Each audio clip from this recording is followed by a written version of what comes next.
Hey car dealers, in this video I'm interviewing one of my former clients, Mike Udell. He's a general manager from all over. He's worked at major franchise stores in Grand Rapids, Michigan, Tallahassee, Florida, Atlanta, Georgia, Kansas City, Missouri, and I worked with him at a BMW dealership outside of the LA market in California. We were able to actually shotgun the Metro, and we took care of his business and helped him grow market share against Mercedes-Benz and Lexus, two of the biggest, baddest brands out there, and we did it with an intricate campaign. Here's an interview that helps you catch up to what we were doing a few years back.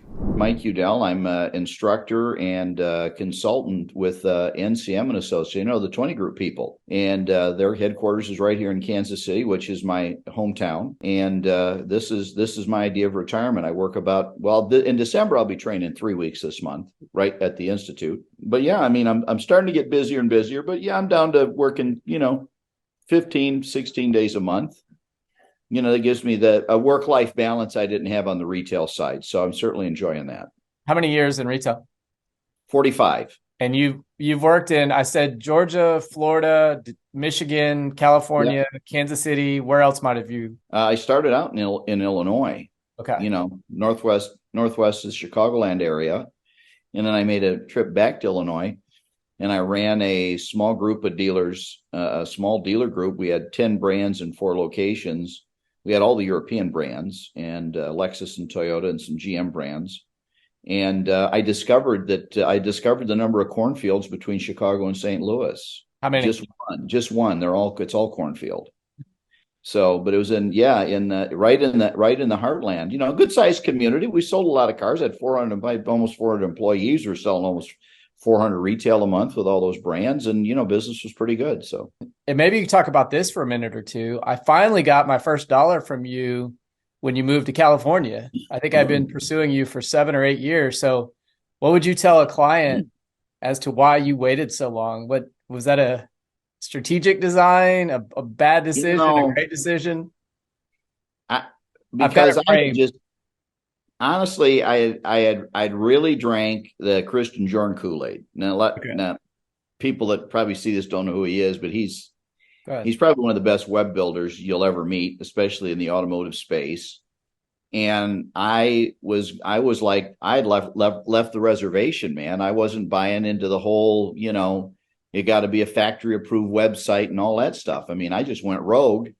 But when I got to BMW, it became a horse of a different color. I'm in the Western region, high profile region, right?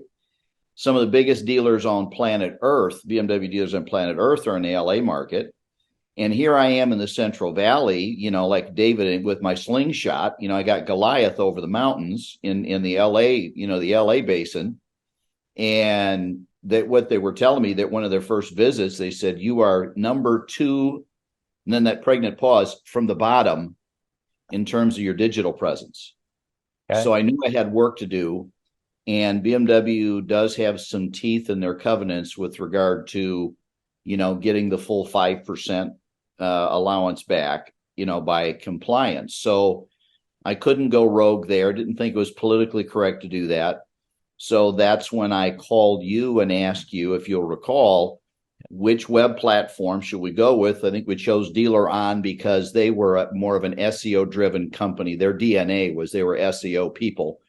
And I felt with 80 miles between me and the nearest BMW dealer and a lot of scarcity, right? If you'll recall, we had to be very surgical.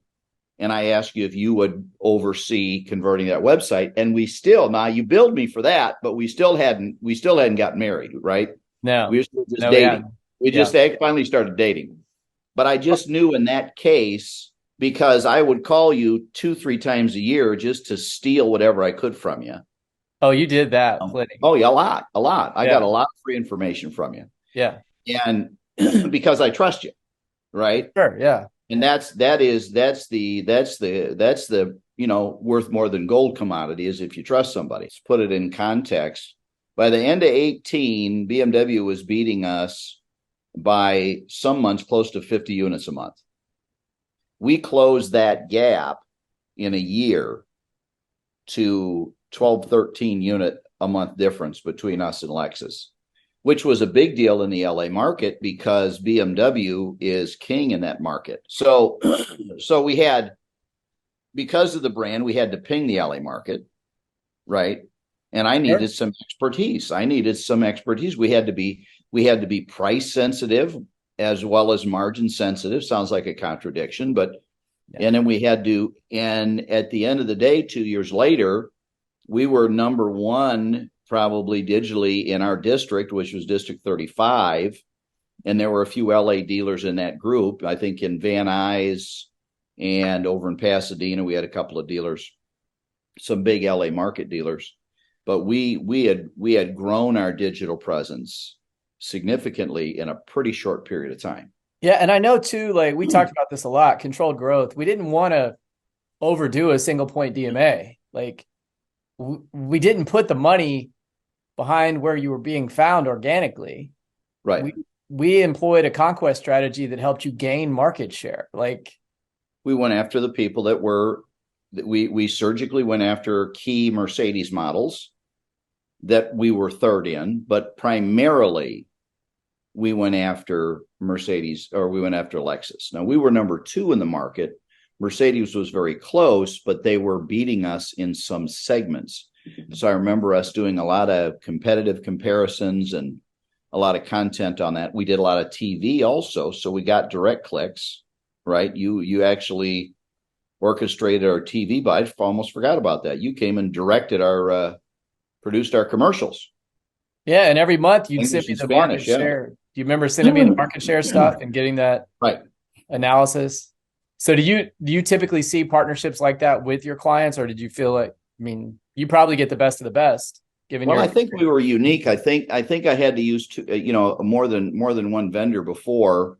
I think Lena was an asset because she had a lot of experience working as a sales rep for the ABC affiliate in LA. I mean, she was one of the top sales reps. So she instinctively knew the broadcast market, the old, what I call old media.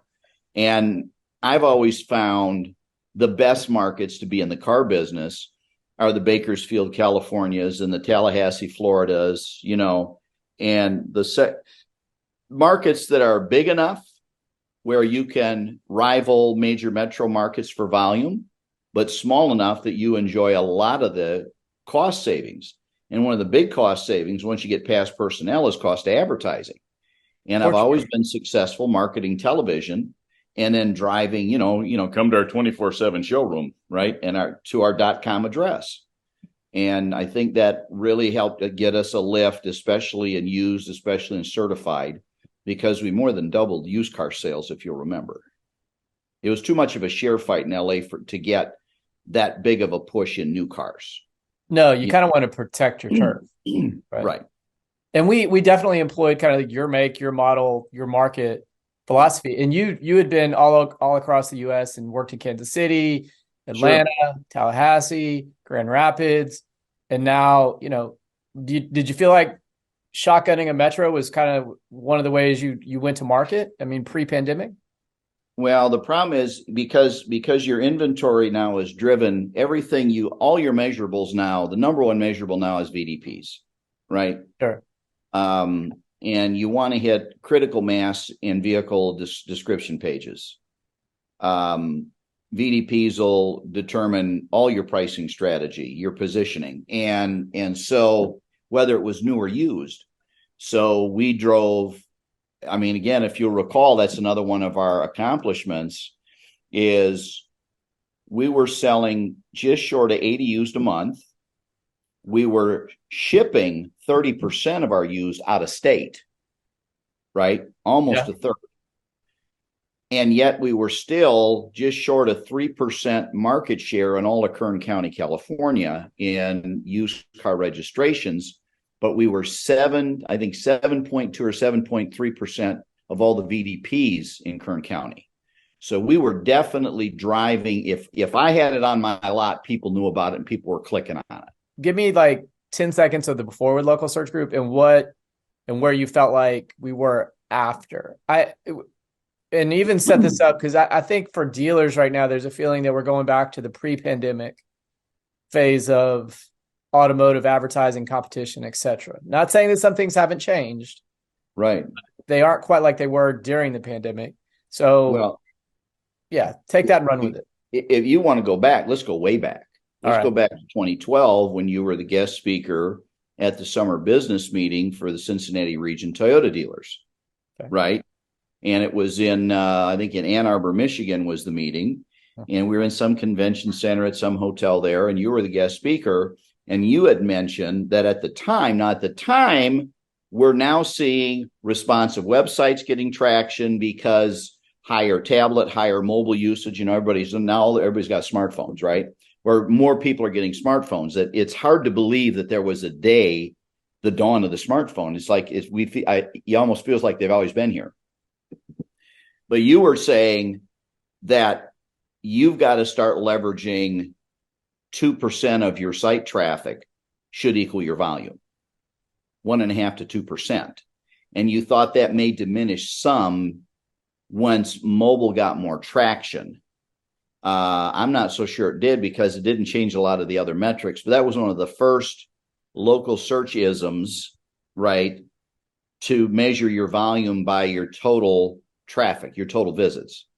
And I thought that was a compelling argument. And then, of course, we just ran into each other at these, internet, marketing, internet 20 group meetings or, dealer digital meetings. And I think just by getting to know you, not as a client, in a, client relationship, I just got to know who you were. And I could trust that what you said was going to be true. If you tell me a duck will pull a truck, I'm hooking it up. And we were on a couple of a couple of Q&A committee, panels together. And so it was easy to trust your judgment. It just never synced up that your business matched the dealership, the brand that I was running at the time. I was kind of going in a different direction already. So I knew then that you built a good business model. You had the respect of a lot of the people in the industry on your side of the equation, as well as the dealers. Obviously Andrew Gilliland, who's, he's moved way up the food chain with Toyota, invited you personally there. You've had a longstanding relationship with him with Toyota. So you had credibility instantly, right? And then I think the things that we did with the podcast, the unique positioning of the store, the high video content, I mean, you're moving in a direction that it seems like there's a lot of people following you. I don't say deliberately following you, but I think you're a little ahead of the curve on content distribution, what it should look like. Because I still believe, the screen's still king, right? And I even to this day, I'm telling my clients, my students, that the screen is still king and video content, because it's simple. It's a simple equation to me. People, by the way, they learn, and 75% of our people are visual learners. So if the message is a visual impression, right, you're going to gain more customers. You're going to gain more market share. You're going to gain more VDPs. You're going to gain more views. You're going to wind up on more people's shopping lists. And I think that old adage from television, that share a market, share a market comes from share a voice, is just as true today. Top of mind awareness is just as true today. Those are still powerful drivers in our advertising. You don't create that outside of video, just like you didn't create that outside of television, at least in my opinion. No, and we, given your ability to approve what we did, and I do want you to speak a second about this, we built out like 140 different campaigns within Facebook that were at all levels of the funnel, so that people would start to, the gap for BMW was the consideration versus Lexus. Yeah. It was an equivalent product, but until you got in that middle of that funnel, until you as a dealer became the trusted resource, we weren't going to be able to do it. So, and I remember sitting in blueprint, Jim. You made a 48-inch long digital marketing blueprint, and it was like, hey, this is the secret sauce. You can't share this with anybody. In fact, I think you rolled it up. You didn't trust that I'd put it in the vault. I think you even rolled it up and took it with you. But I get it. I mean, I get it. But it was very elaborate. You had a very clear strategy. And the initial planning was a year in advance with, monthly tweaks and adjustments. And I think that was why we gained so much traction and market share, and we were able to double our used car volume. Yeah, I enjoyed that time. That was a great opportunity. And I'll say thank you here too for that. Yeah. But so now, where are you now? And you've kind of explained some of the, but explain a little bit more of the results after working with this. I mean, dealers are like, okay, sounds good, but did they sell cars? Did they make more money?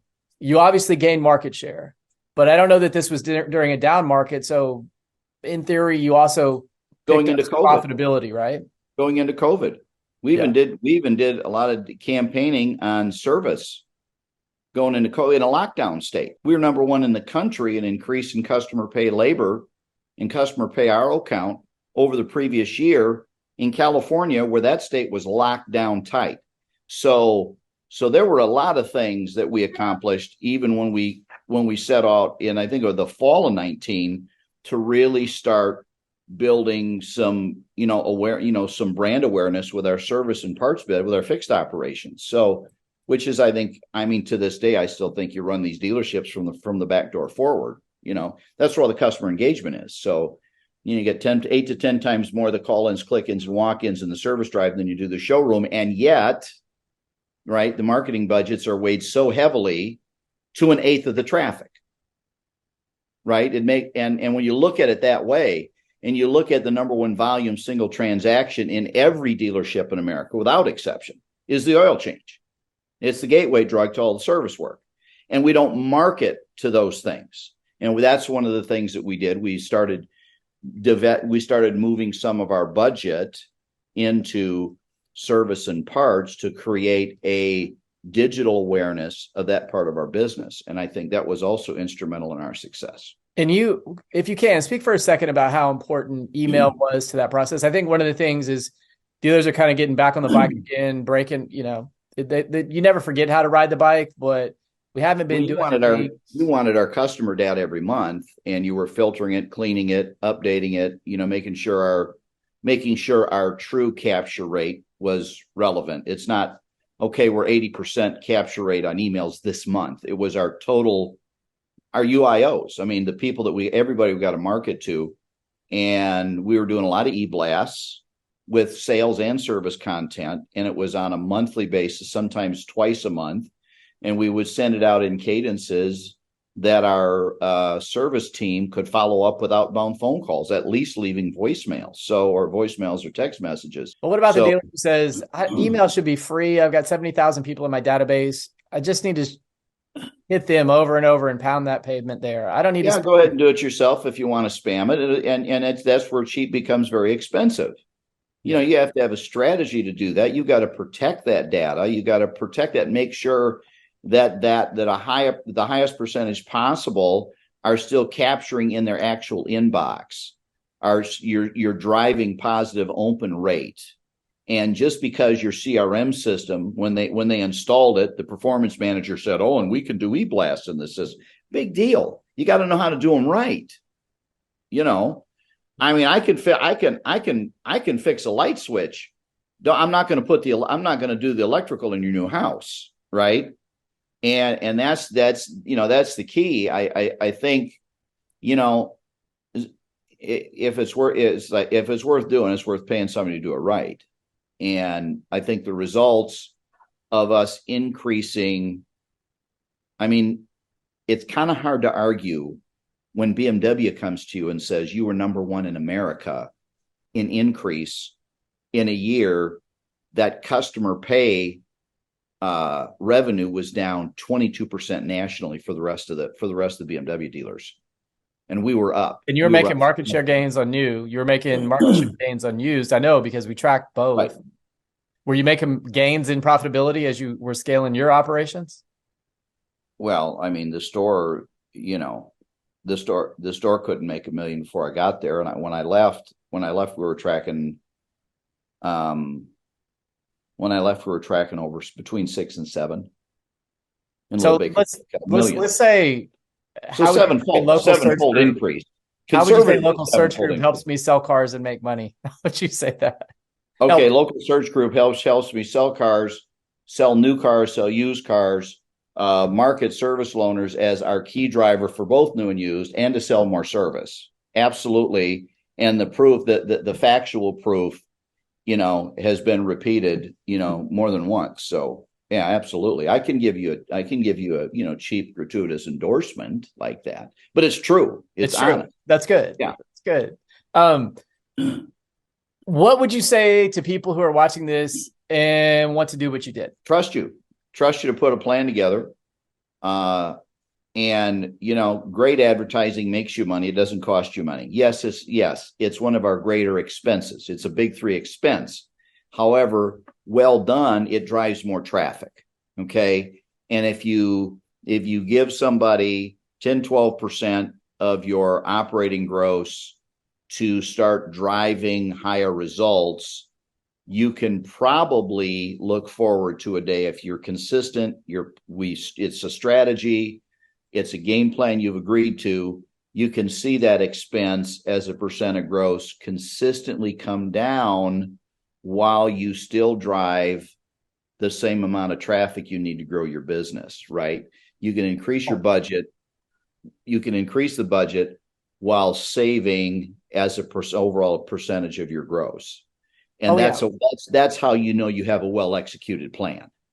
No, one of my favorite metrics. 10 grand more a month this year than I did last year, but my expense as a percent of gross last year started out at 11%. Now I'm at 8.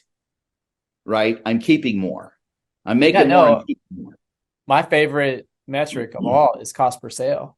And so 100%. As you and I keep track of that and know it quite intuitively now, that NADA average says that you're over $700 now per unit in market, new and used, to sell a car. And I start out with my clients targeting $650. So, and that's roughly 20 some odd percent below the market conditions. Now, if you're a BMW store in California, it might be a little bit more expensive because that's a different dynamic in terms of the shopping and the buying. But knowing each make, each model, each market, it's not about where you are, but it's where you're going. And just because you have a more efficient cost per sale doesn't mean that you're actually spending less money. It just means you're making more money.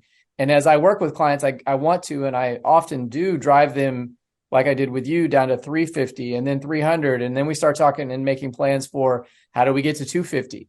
And it's one thing to spend your way there, but it's much more enjoyable process to sell your way there. Right. So I really did enjoy that. That's the goal. That's obviously the goal. That's when it gets the measurable. A lot more, how do we say, predictable fun? I guess if you want unpredictable fun, you can go to Vegas and bet it all, baby. Yeah. I don't know. I've never had $1 in my pocket I was mad at. Don't get mad at your money. Say that. Yeah, I'm not a gambler. Not a gambler, right? At least in that sense. That's what I want you to say. Don't get mad at your money. Work with local search group, digital marketing. There you go. No, you say it, not me. There's a slogan. Don't get mad at your money. Work with local search group. There you go. Anything else you want to say to somebody who might be watching this, trying to make a decision about 2024 and whether or not they're going to work with a new digital vendor, make that change? Don't get fixated on the fact that your margins are going to be stressed. They don't have to be, but all indications are there's margin compression. In my mind, when the market's good, even the bad competitors are making money. When the market becomes challenging, the truly aggressive dealers gobble up market share. That's why in the next up market, their profits are bigger than the last up market. Now's the time to gobble up market share. While everybody else is in full retreat, you can more cost effectively, you can aggressively, smartly drive higher market share. And your neighbor and your competitors won't even know it hit them.